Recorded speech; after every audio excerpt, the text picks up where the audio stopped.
record this and I'll save the video and I'll post it and send it to you so you have it in case you want to reference back to it, okay? So, yeah, not a problem, man. So what we could do is we could do this as a cylinder, but you know what? I will go ahead and start with a box. I'm going to just start out like this, bring this up a little bit. Okay, so we got this going on, and I'm going to right-click on my box, and I'm going to do Convert to Editable Poly. Doing that is the same thing as going into the modifier and doing Edit Poly, but that's just like a shortcut thing, so that's just how I always will approach that. Alright, I'm going to switch to Vertex mode, selecting these vertices on the top. I'm going to grab my scale, and I'm going to scale in this viewport, so I know I'm just doing it on the two axes. Alright, so I bring that in a little bit. Now check this out. Before we even go any further, I'm going to jump back out, or no, I'm going to make sure I'm here. I'm going to scroll all the way down, and you are using like Turbo Smooth or Mesh Smooth. Those are great, and those are excellent. Actually, of the two, I think I like Turbo Smooth a little bit more.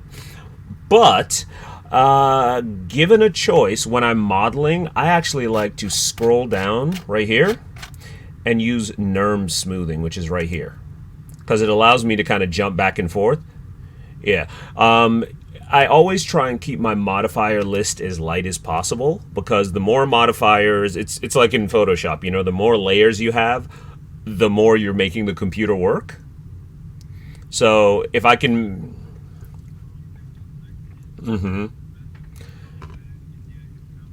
Exactly. So now you've seen what NURM smoothing looks like, and in the same way I can dial the iterations up and you see it'll smooth it even more. So I'm going...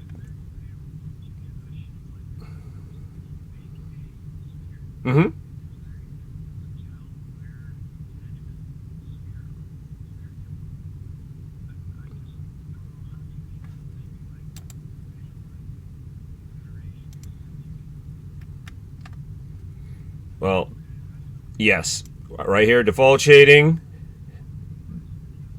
Yeah. Yes. Default shading. Come down here where it says display selected, and you just say display selected with edge faces, and it shows you your edges when you have your object selected. Yeah, it's invaluable. This is one of the things I literally turn on whenever I work. I need to have that on, or it just makes my life painful.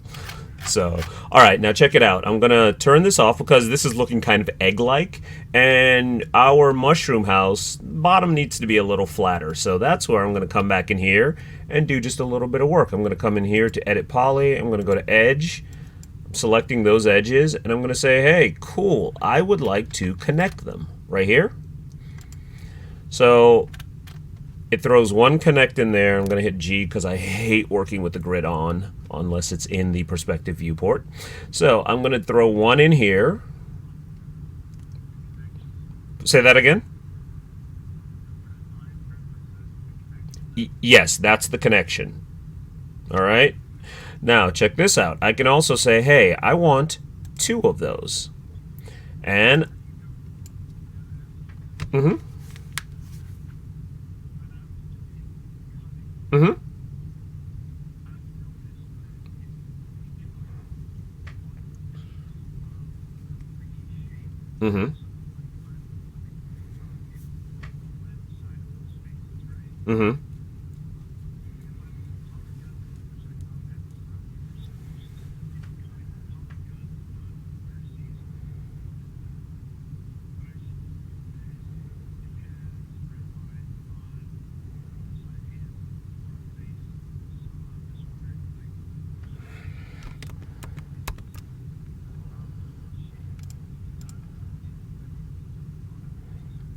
okay, because I did this. I'm in edge mode. I selected all these edges.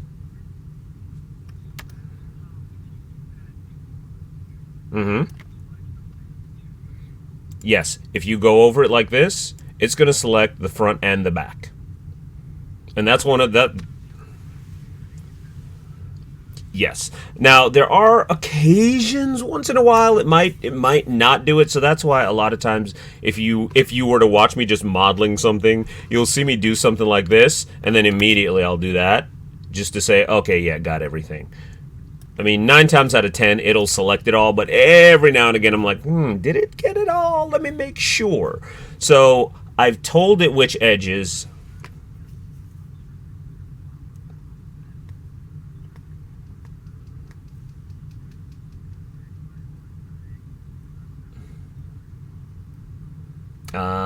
Okay. Okay. All right, well, all right. So I've selected these edges. I'm going to tell it to connect, and it's connecting all those edges.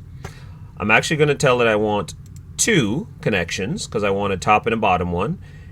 And, hello? Hello? Can you still hear me? Okay, there you are. Yeah, I lost you for a second.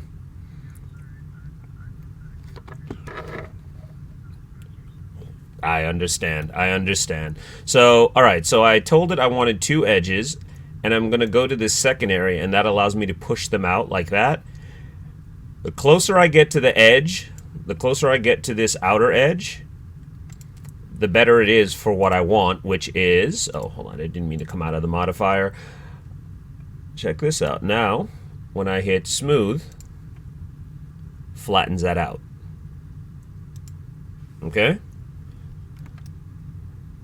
And that very quickly begins.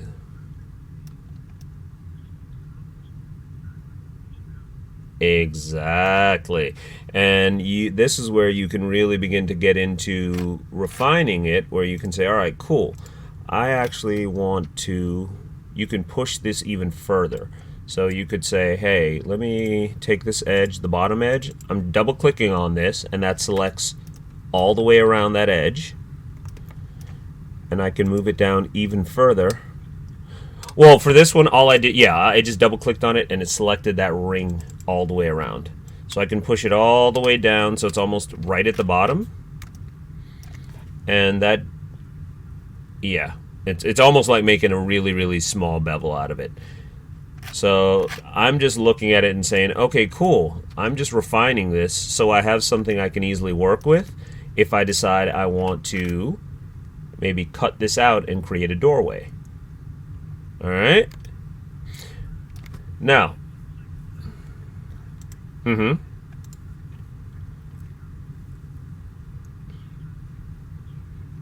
It can get a little tricky. Now, other things you might want to be able to start thinking about is, all right, if you're gonna do, like doors and windows, you might want to give yourself extra polygons. So that's where I'd come in here and do something like this and say, hey, let me do another connect in here. And this one I'm just going to do as a 1.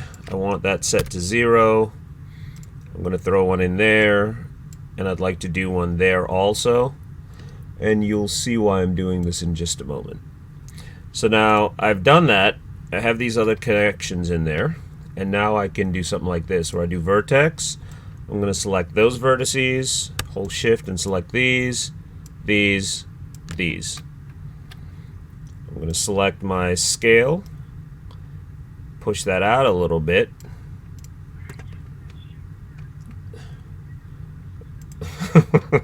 And now, check this out. When I go ahead and I say round it out or smooth it out,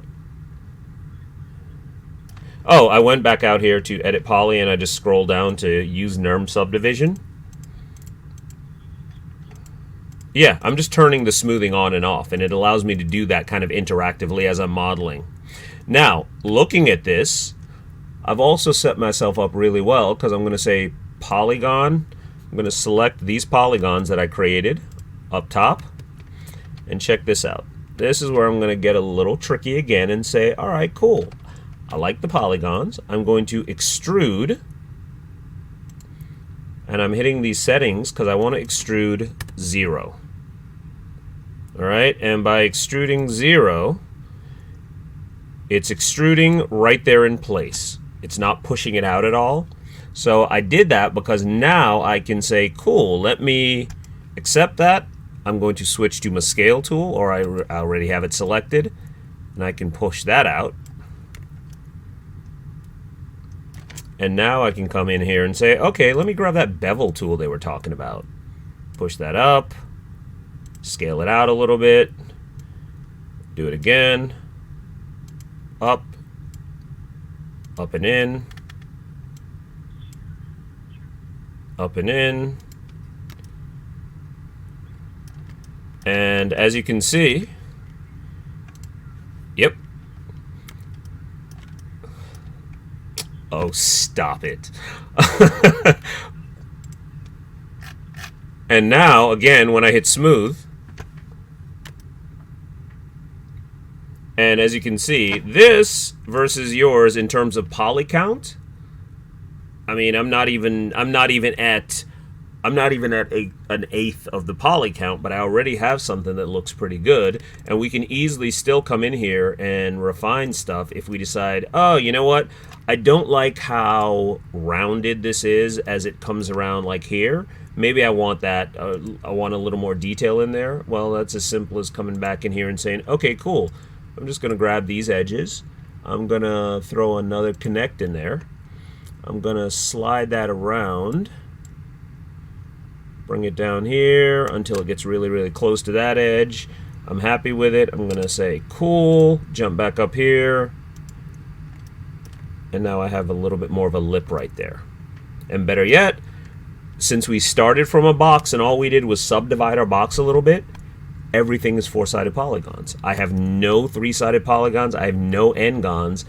This is going, any game engine you take this into, they're going to love you. They're going to be like, oh, yeah, give me this. I can work with this all day. All right?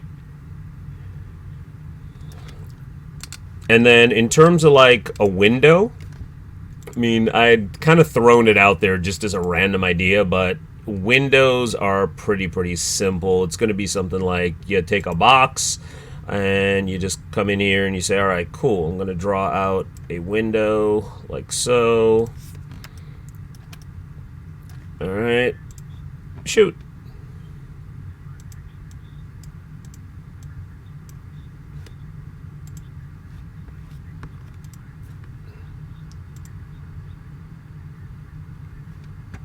Mm-hmm.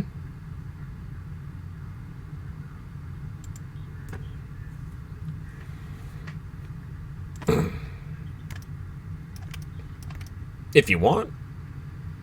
Sure.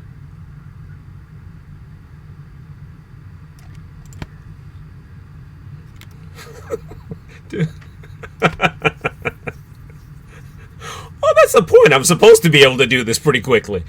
I mean, if I can't, then maybe I shouldn't be teaching the class. Mm-hmm.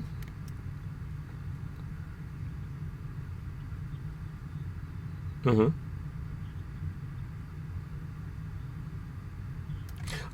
Let's see. Beyond that, I'd say, I mean, you could easily just begin to do stuff like this where you say, all right, I'm going to extrude this. Now, when you're doing this, if you're using the smoothing thing, we're going to need to be careful. So I'd probably extrude 0. Or actually, let me undo that.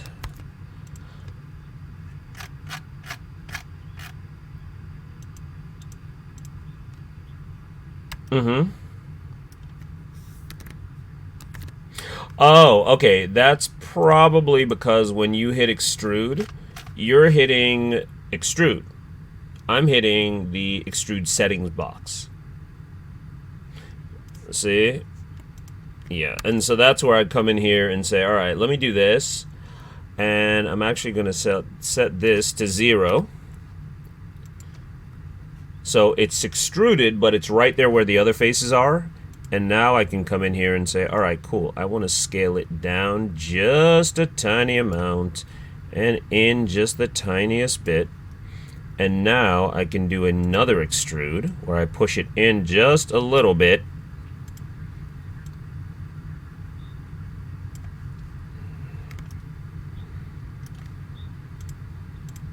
Mm-hmm.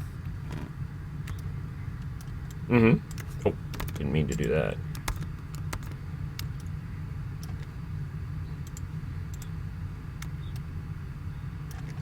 Mm-hmm. Mm-hmm.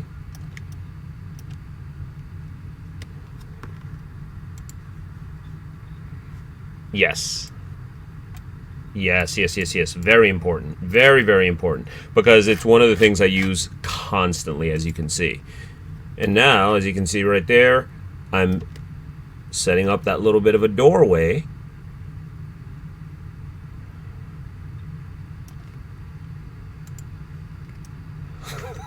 And there's nothing wrong with that approach.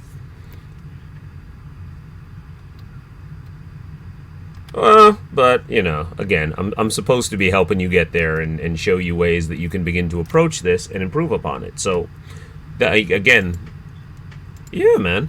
But yeah, so you know, boom, just that easily we begin to establish something that kind of looks like what could be a doorway. So we could easily come in here and you know take those polygons. We could delete them, cut them out, so that we have this 3D thing to work from. We could easily create an interior for this, so we could. Mm-hmm. Yep.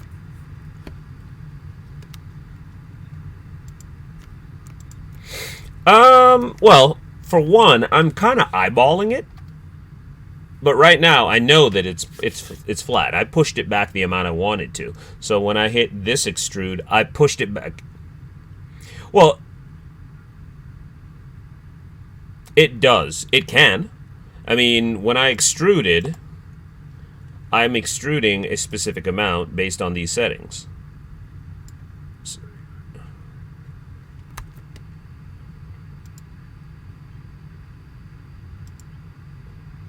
Oh no, that's just a face. Right now, yeah, it's empty. If we zoom in, see how it all turns black? Yes. So if what you're trying to do is put something in there, let me do this. Yeah, see, so all that's empty right now. There's nothing in there. So no, there really isn't. There isn't an interior. By default, polygons are one-sided. They're not two-sided by default. So if you're looking at the back of it, technically it's not there, or it's transparent, I should say. It not being there doesn't make sense.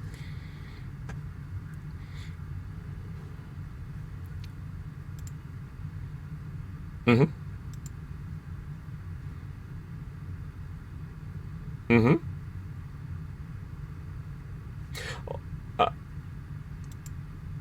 You could do stuff like this. We could let's see. I'm in Max. It's the shell modifier.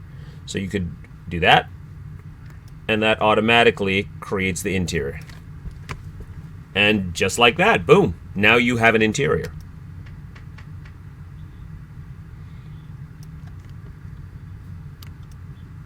Yep.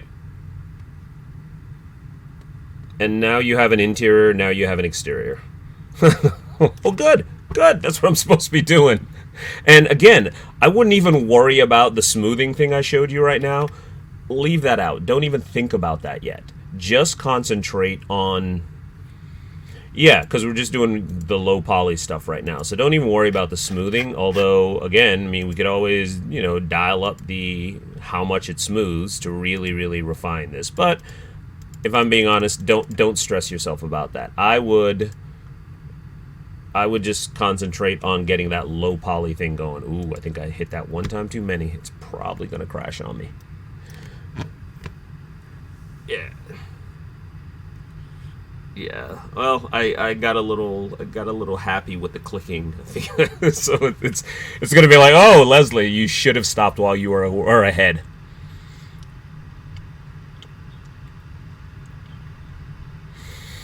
God, I'd have to double check. I'm on a MacBook Pro, so I'm running this on my Mac in a Windows partition, and so yeah. So I actually jump back and forth between Macs on Windows and Maya in OS X as I'm teaching the class.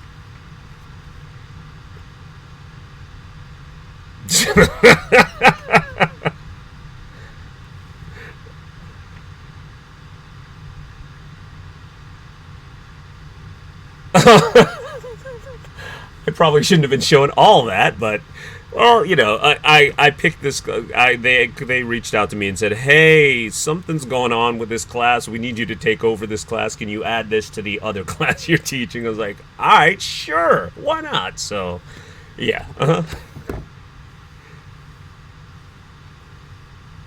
right. Well, I will take that compliment, sir. Thank you very much.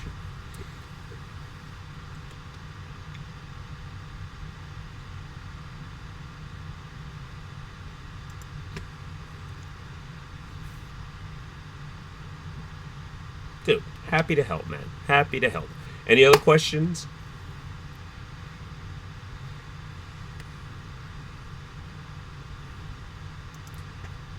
I am